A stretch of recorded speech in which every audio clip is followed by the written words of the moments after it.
Hi everyone, welcome back to my channel. My name is Michaela, and in today's video, I will be discussing the best books that I read in September. In September, I read a total of 14 books, and this is the first month where I have been actually splitting up my monthly wrap-ups, that I have had more good books than bad. Let's go ahead and get right into it with my favorite book that I read in September. That book is The Graveyard Book by Neil Gaiman. This is the sort of book that I have been gravitating towards. This is a spooky middle grade fiction that follows our main character, Nobody. That is his name. His name is Nobody. He actually lives in a graveyard. When Nobody was a baby, his entire family was murdered, and he managed to crawl away, and he crawled into a graveyard where he was taken in by a family of ghosts. So he has grown up raised by ghosts, although he is actually still alive. However, the person who murdered Nobody's family is trying to find him and finish the business that he started. Honestly, there is not a single thing that I did not love about this book. If you are looking for a nice, wholesome, spooky, relaxing read, this is an amazing recommendation. I truly love and enjoy reading middle grade fiction, and I read a lot of middle grade last year. However, this year I definitely have not read as much as I would like to. This is the type of fiction that you can read and it doesn't cause you anxiety. I read The Graveyard Book via the audiobook, and as soon as I finished listening to it, I actually restarted the book and listened to the entire first half of the book again in a single sitting. The next book that I'm going to discuss was a very, very close second. Like, The Graveyard Book, I will say, is my favorite book I read in September, but this is the one that I thought was going to be my favorite until I read that one. So the book I'm talking about is Thorn, Hedge by T. Kingfisher. T. Kingfisher is so skilled at writing characters that you just fall in love with and root for so completely. I did actually read this book in a single sitting, and I loved every minute of it. If you are into fairy tales, you will really love Thorn Hedge. I love books that read like fairy tales. Anything that has that very delicious, atmospheric, fairy tale-like vibe, I am all into that. And Thorn Hedge really delivered. I just feel like the descriptions and atmosphere was so well crafted in this book. Also, if you've read Nettle and Bone by T. Kingfisher, I really feel like you will love Thorn Hedge. The next best book that I read in September is What Kind of Mother by Clay McLeod-Chapman. Clay Chapman's other book, Ghost Eaters, is one of my favorite books that I've read this year. This one also being a hit for me lets me know that I need to go and read the rest of this author's backlist. In What Kind of Mother, we are following the main character, Maddie Price, who is actually a palm reader. After she reconnects with somebody that she knew in her past and reads his palm,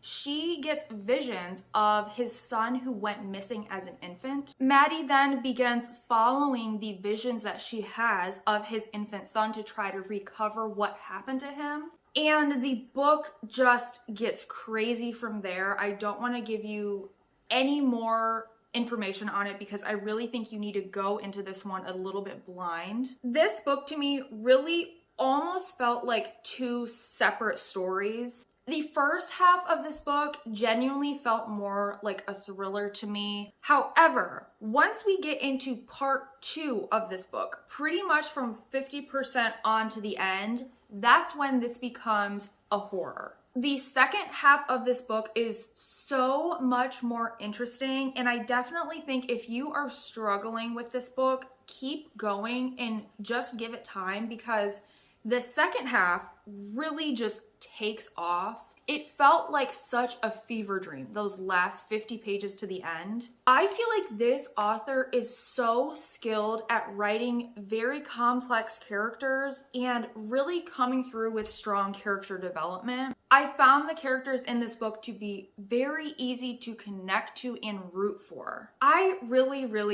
love what this author does with his endings. I felt the same way about Ghost Eaters. I had so much fun with the end of that book. I do have to say though, if you are going to read this book through the audiobook version, I don't know if I would really recommend that. There's an aspect of this book that is a creepy child. Creepy children is not really my vibe because children in books, children in movies, they're often very annoying. There were parts of this audiobook that were very nearly unbearable for me to listen to, but that's not a critique of the book. It's just if you listen to this via the audio, you might have a little bit of an annoying reading experience if you were anything like me. Overall though, I did rate this book a 4-star. It was a very solid read, and like I said, if you are struggling in the beginning, definitely keep going because the second half of this book is far superior,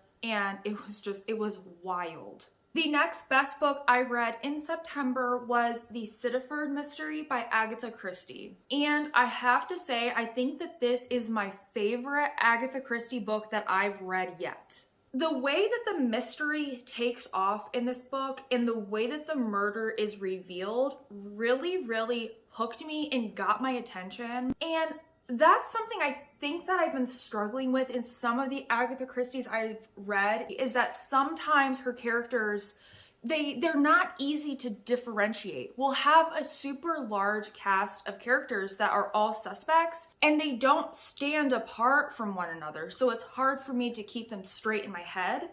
Now, I did not have that issue with this one, The 𝚲𝚃 Mystery. I loved that this book took place in a snowy, isolated setting. That is my favorite thing in thrillers and mysteries. I love when the setting actually affects the characters or the mystery itself. I really genuinely feel like the characters in this book were the most well-developed and interesting characters of any Agatha Christie book I've read so far. I especially loved Emily's character. So Emily is the fiance of the main suspect of this murder. Emily is basically coming to the town and trying to clear the name of her fiance. Honestly, Emily is like the OG unhinged female that we all love reading about nowadays. I would have loved for Agatha Christie to write an entire whole series following Emily's character.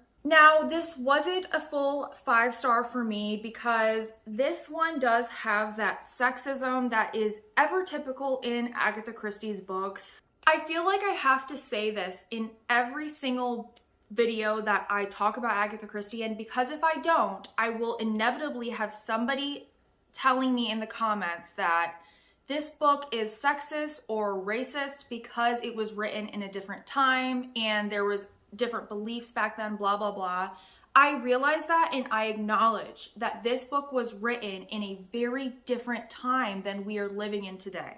However, that doesn't mean that I'm going to excuse it or not acknowledge when there is sexism or racism in a book. I feel like that would be very negligent for somebody to do, because if I were to give a book a rave review and somebody who were to watch that video that is triggered by content such as sexism or racism would go and pick that book up and read it and be harmed or affected by that content, I would feel responsible. So it's important for me to call out those sort of things when I see them in books. That is something that gets me heated because I don't think it's fair to excuse sexism and racism because it's a classic and because it was written in a different time period. Obviously, I'm not canceling Agatha Christie, but I'm also not excusing her for the problematic content that she's written into her books as well.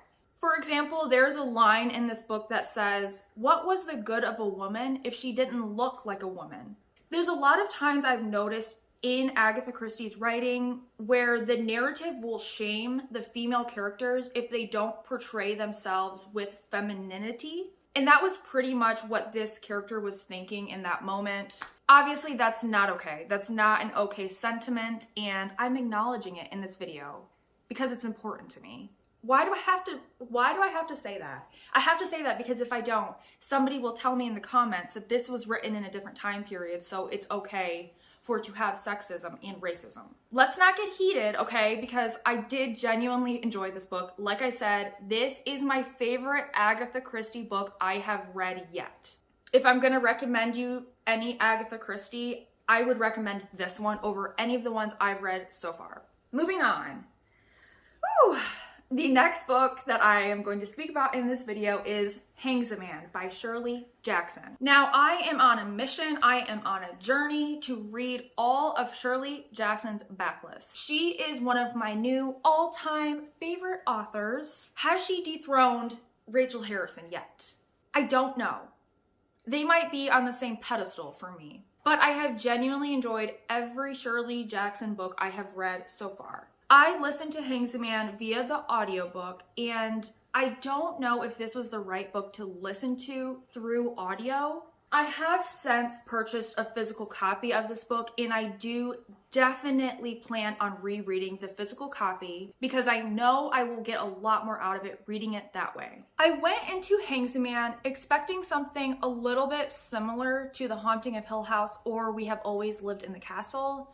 And I feel like I went in with a little bit of false expectations because 𝙲𝙾𝙽𝙃 has a very different vibe than either of those two. This is a very stream of consciousness sort of narrative. We are following our main character who is a young woman about to go off to her first year of college. She comes from a very dysfunctional family and she has a very traumatic event happen to her before she goes off to college. The way that this event is addressed, you can tell that she is very much repressing what happens to her. You can tell that this character has some sort of psychological disorder going on with her. 𝙲𝙾𝙽𝙃 felt to me like it was the original blueprint for Mona Awad's Bunny. Bunny is one of my favorite books that I've read this year, and I genuinely feel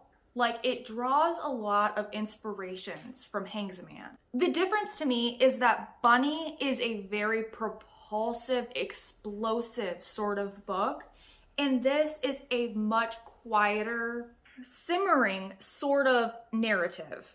And Bunny is very loud, bold, popping, neon. It really is a very unsettling tale of a young woman dealing with the constraints of existing in that time period and facing almost a mental break from reality, in my opinion, because of the trauma that she went through, and not truly having the agency to stand up for herself or follow a path that she actually wants to. My thoughts are still very up in the air because, like I said, I don't think the audio version was the right format to read this story through, and I definitely plan on rereading it physically. The next one that I read in September is Suburban Hell by Maureen Kilmer. This is like a cozy horror, so if you guys don't want like very scary, this is a good recommendation for you if you want something a little bit more light and fun. This is a possession story where we're following a woman who is a suburban house mom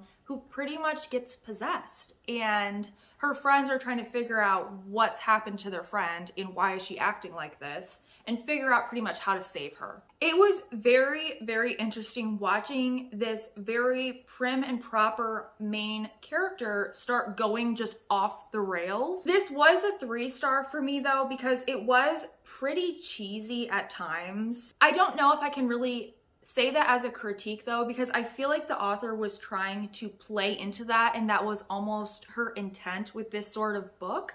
I felt like it was good for what it was trying to be. It was the kind of story where I really didn't have to pay too close attention to it, and it was just really for entertainment.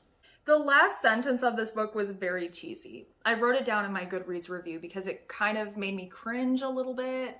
Overall, I liked this one. It was a fun and good time, but it's no like work of great literature, in my opinion, of course. The next best book that I read in September was 𝚲𝙃𝚃𝙷 by 𝚲𝙾𝙽𝚃𝙷. I was so honored because I actually had the opportunity to read and discuss this book with two of my favorite booktubers. It's honestly very surreal to me because I watched both of these two content creators way before I ever started a channel on BookTube. And if I could go back and tell myself then that one day I would have the opportunity to actually speak face to face with these two women, I think I would have cried or something. Like, I don't think I would have believed it at all. I actually got to discuss this book with Elizabeth from Reading Riley and Haley from the channel Haley Hughes. It was honestly a dream come true. One of my BookTube highlights of the year was being able to be on Elizabeth's live show and discuss this book with her and Haley. I'm like genuinely getting emotional right now talking about it. I also genuinely really enjoyed reading this book, 𝚲𝙃𝙃𝙃𝙃. I gave this book a 4 out of 5 stars, and this is my favorite 𝚲𝙾𝙽𝙃𝙷 book that I have read to date. This was not the type of book I expected from 𝚲𝙾𝙽𝙃𝙃 at all. The other two books that I have read from her so far have not been successful reads for me personally. 𝚲𝙃𝙃𝙃𝙃 is a multi-POV thriller where the story actually takes off with a baby that is stolen and kidnapped out of a stroller. We then flip in the story to a murder that takes place at a senior citizens care home. The book rotates through several different POVs, but we see these two mysteries at the forefront of this thriller, and we start piecing together how these two crimes are actually connected. After finishing this one, I tried to think about what made this 𝚲𝙾𝙽𝙃𝙃𝙃𝙃 book so different than the other two books I've read from her.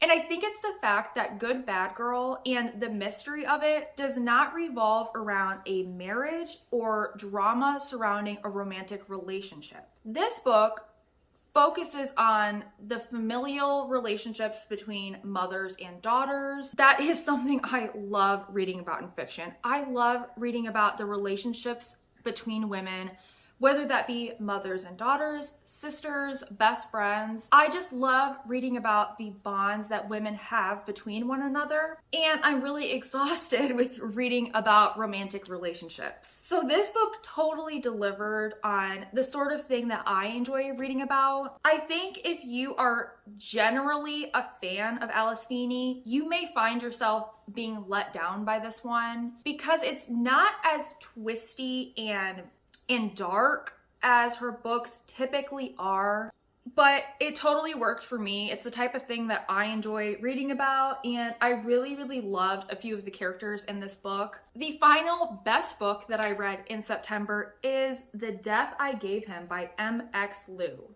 This book has such a cool, buzzworthy synopsis that it was one of my most highly anticipated releases. The Death I Gave Him is pitched as a lyrical, queer, sci-fi retelling of Shakespeare's Hamlet as a locked room thriller. There is nothing about that synopsis that does not get my interest immediately piqued. I highly enjoy locked room mysteries. People can't get out and run away. It's all pretty much taking place in one area where there's a set cast of suspects, and you've got to piece together the clues and figure out who did it, pretty much. This book started out extremely strong. I wrote in my notes for this one that this was giving me 5-star vibes, 5-star energy. However, for me personally, I do feel that the narrative started to grow more convoluted as the epistolary elements started to intensify.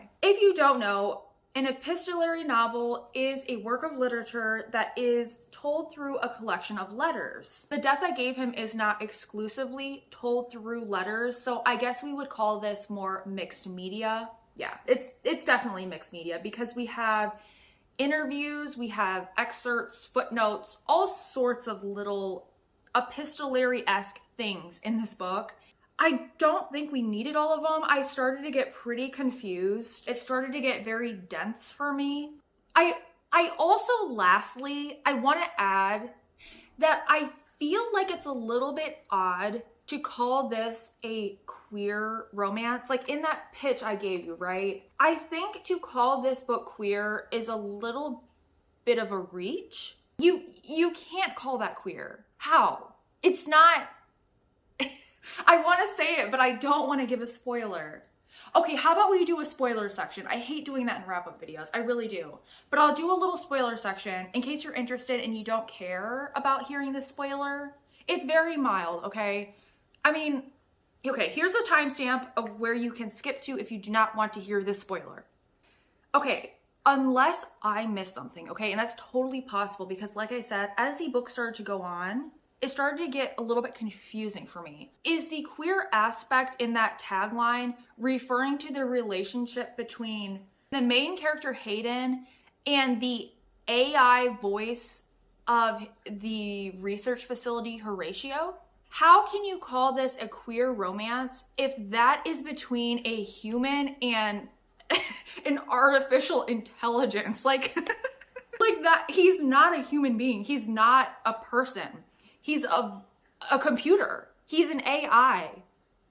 And his name is Horatio, which sounds like a male name, right? But he's not really a male. Let's not start calling relationships between humans and computers queer romances. I don't like that branding at all. Spoiler over, this book has a lot of positives to it, but it had enough negatives as well to only get a 3-star rating from me. Okay, that is all the books that I have to discuss in this video. I will have a separate video coming out discussing my 6 least favorite books that I read in September. I do love, though, that the best of books outweighs the worst of books in September. I did have a greater number of books that I generally enjoyed over books that I disliked, so that's great. We love to see those statistics, right? Let me know in the comments what your best book that you read in September was. But other than that, thank you guys so much for watching, and I will see you in my next video.